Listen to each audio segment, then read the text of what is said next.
Hi, my name's Andrew Davenport of Gardener's Cottage Plants, and I'm going to be showing you how to make compost from kitchen waste using a sort of standard dalek type compost bin, plastic compost bin.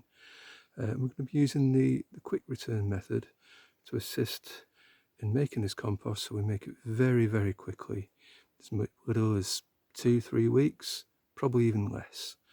We're going to use an insulated bin, one I've adapted myself, so it's the standard dalek type bin which we've insulated. I'm going to turn around and show you that now. So you see the bin here,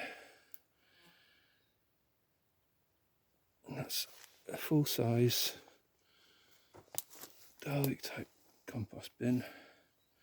And what we've done, we've insulated the bin, so above the hatch here we can still get the compost out through the hatch by removing that cover, but above that we've created a hot zone where it's insulated, so any heat that's generated by the bacteria in the heap is kept within the bin, or a lot of it anyway. We're going to retain as much heat as we can. That speeds things up, so from months and months we can get it down to days, literally a couple of weeks. So I'm going to show you how to process the waste from the kitchen, add it to the bin, and show you the activator and how we make it up, and just talk about its usage in the compost bin, what it does. So this is the activator, this packet here. I know you can't see that's the wrong way around, but we'll just put that around. So what I'm going to show you now is inside the bin. I'm going to take the cover off. And inside there we've got some more insulation, because that's important that the heat rises obviously, and a lot of heat would escape through the lid. So we've got just some foam insulation there, just wrapped up in a bag. It's an old onion sack, and this is just floor insulation you put underneath laminate flooring. So just bundle that up, put it in an onion sack. And we've also got some that's been bound together into a sort of pillow which sits on top of the compost. That goes in there like that, sits on top, and that's going to keep the heat in as well. So the material we use to bind is like a cling film, and you can buy that on the internet. You just where have we put it? That's gone for the time being. Oh, there we are. So we've got this material here. It's just black cling film, and you use that to bind up the material you're going to insulate with. So on the outside we've got bubble wrap, which has been wrapped around. It's probably, as you can see, about 2-3 inches thick, and then it's been bound on with a roll of this stuff, and you get quite a lot on a roll, so it's quite cheap, and it lasts a long time actually. This was done about 4 years ago now, and it's still going strong. Rats have tried to get in at the top here. Rats won't get into these bins as long as you put some mesh underneath like this. You see the mesh there, this stuff. So it's a 1 centimetre square mesh underneath the bin. The bin sits on top. Important the bin goes in a well drained area, so that any moisture that's built up gets away into the ground. Don't put it in a soggy area, and if you need to put it in a soggy area, put some drainage material such as rubble, bricks, even just old sticks, anything that's coarse and is going to last a while, just to keep allow any moisture that builds up in there to drain away. So I'm going to look inside the bin now, and I've been using this for several years. Now and again we have to empty it, and in here I did insert a temperature probe. So that's currently reading about 40 degrees C. I know that's in reverse, but you'll have to bear with me on that. So So they're coming down now to into 30s, and air temperature is about 18 at the moment. So yeah, 40 degrees C, that's a nice temperature. Just above body temperature actually, but that's a very good composting temperature. Very efficient temperature to compost at. You can go too hot and kill off a lot of organisms, which is beneficial. It's important that the ground is open to allow organisms to move away if the temperatures get too high. But the idea of this bin, I'll show it like this, is you're creating two zones, a hot zone and a cooler zone. And this cooler zone is where the organisms can crawl or wriggle away to find a cooler temperature. And it's also the natural way that the compost goes down through the pile, through the bin. Over time, as you take compost out, it's going to drop down. So also it means that that's the natural progression of taking compost away and new compost, new materials going in the top, degrading, decomposing and coming out the bottom. And that's all a very quick process if you want it to be. So the other thing about dalek bins is their shape, the conical shape. So you can imagine if that was full of material, full of waste material, you've got a cone of material inside a cone of plastic. And as that decomposes, it drops down. So that cone drops, the inner cone drops, the outer cone obviously stays the same shape and position. So that means you naturally create an air gap, almost like a flue, that can aerate the heap as well as getting away any bad smells and gases. So that's just a nice thing about these bins, just an inherent with the design. So looking inside this material, probably about 2-3 weeks since I put some material in, and there's absolutely no trace of any the kitchen waste that we put in. I mean, yes, we've got some bits of straw and twigs and things, but that's just a mixture that we use to add to the kitchen waste to make a bit more break up the textures, introduce more air and add in carbon. So your kitchen waste, which I've got some in a bucket here, that's horrible. That is horrible mushy stuff, about 95% moisture, and you need to add to it something that's going to soak that moisture up. There's too much moisture there, it's just going to turn to mush on its own, as you probably know. So by adding some twigs and even compost, dry compost, straw, hay, anything that's dry, it's going to balance up that moisture level. It's also going to break up the textures. That's very important because then you're allowing air into the mix. It's also going to have carbon in there, so you need an element of carbon when you're compost making. So it's all about good common sense in terms of your compost making.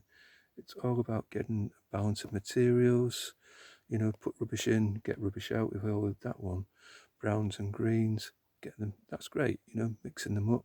So getting a diverse range of materials, getting all those different minerals and nutrients in.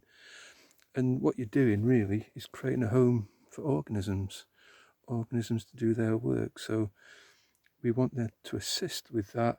We need to give them the things they need. So they need air, we talked about, with a ventilation type system going on here. They need moisture, so too dry, the heap does nothing. Too wet, and you create mush that excludes air.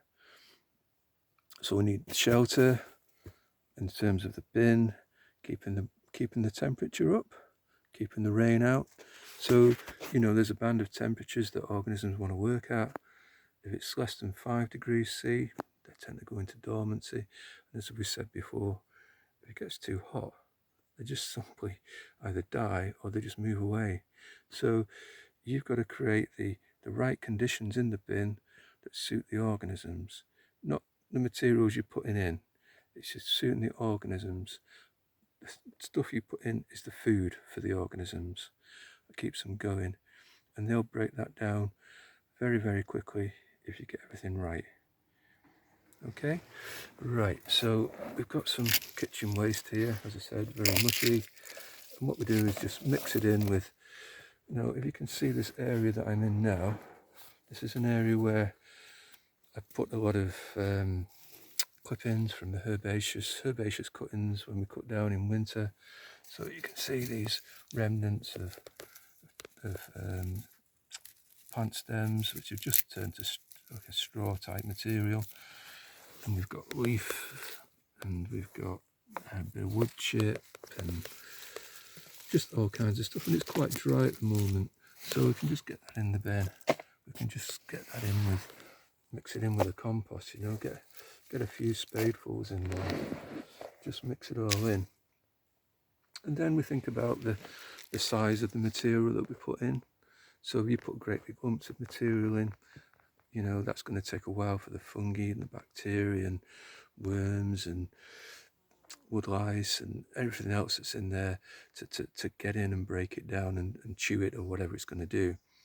So we need to reduce the size of material, increase the surface area, put more bacteria and fungi into the material to break it down.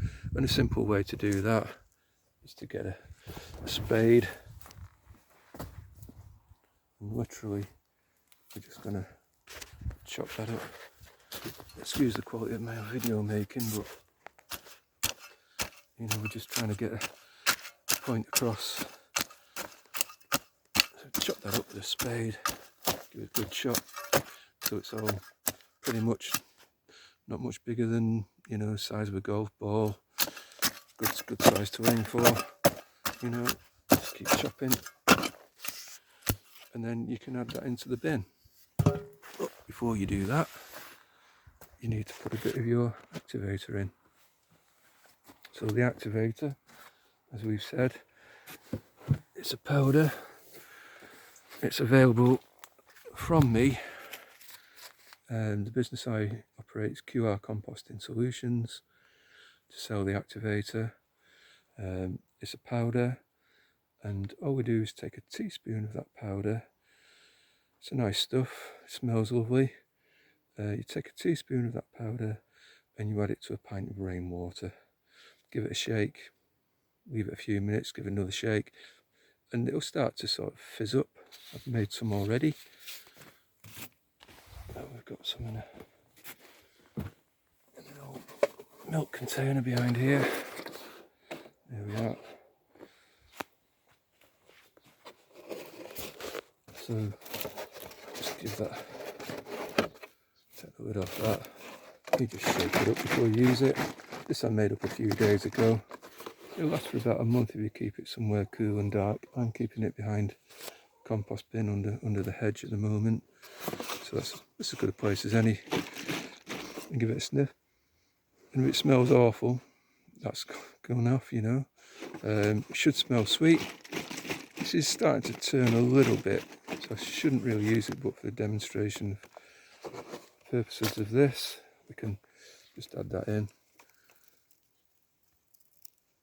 And just sprinkle that in into just a light sprinkling, that's all you need. So keep it fresh if you can, not like I've done. Good idea just to check it before you use it, but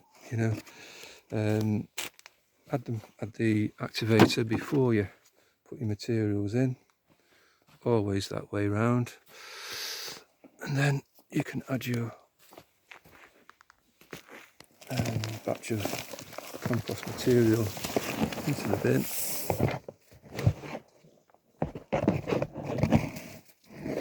There you have it. So you can see in there that probably just another chop.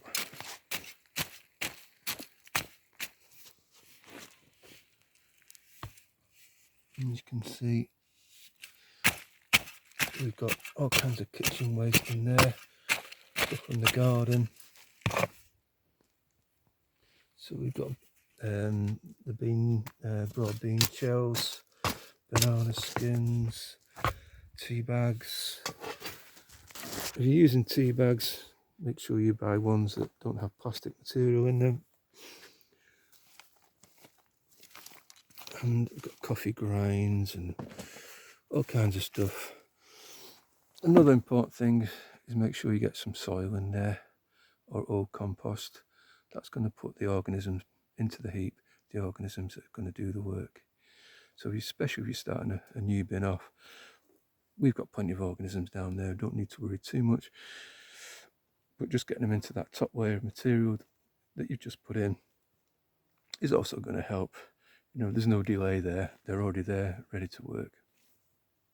So I would just probably put a bit more straw and stuff type material in. Put some of this down here, you know, just stick that on top, and then you can put your insulation on top of the material like that.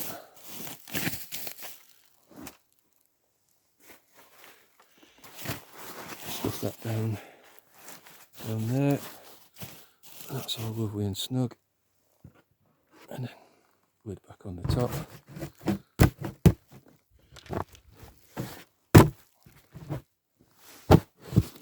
And there you go. So that's it. So that's how to make compost using the quick return method. Even if you don't use the activator, you still get pretty good results, but the activator will speed it up from maybe a couple of months down to a couple of weeks, you know. So we've got a good system, we've got an activator, and they're going to work very well for us. And that's it. So we'll come back to that. I'm just going to probably leave it another week to 2 weeks, see where we're at. I'll make another little video, and hopefully you'll tune in and watch again. Thank you.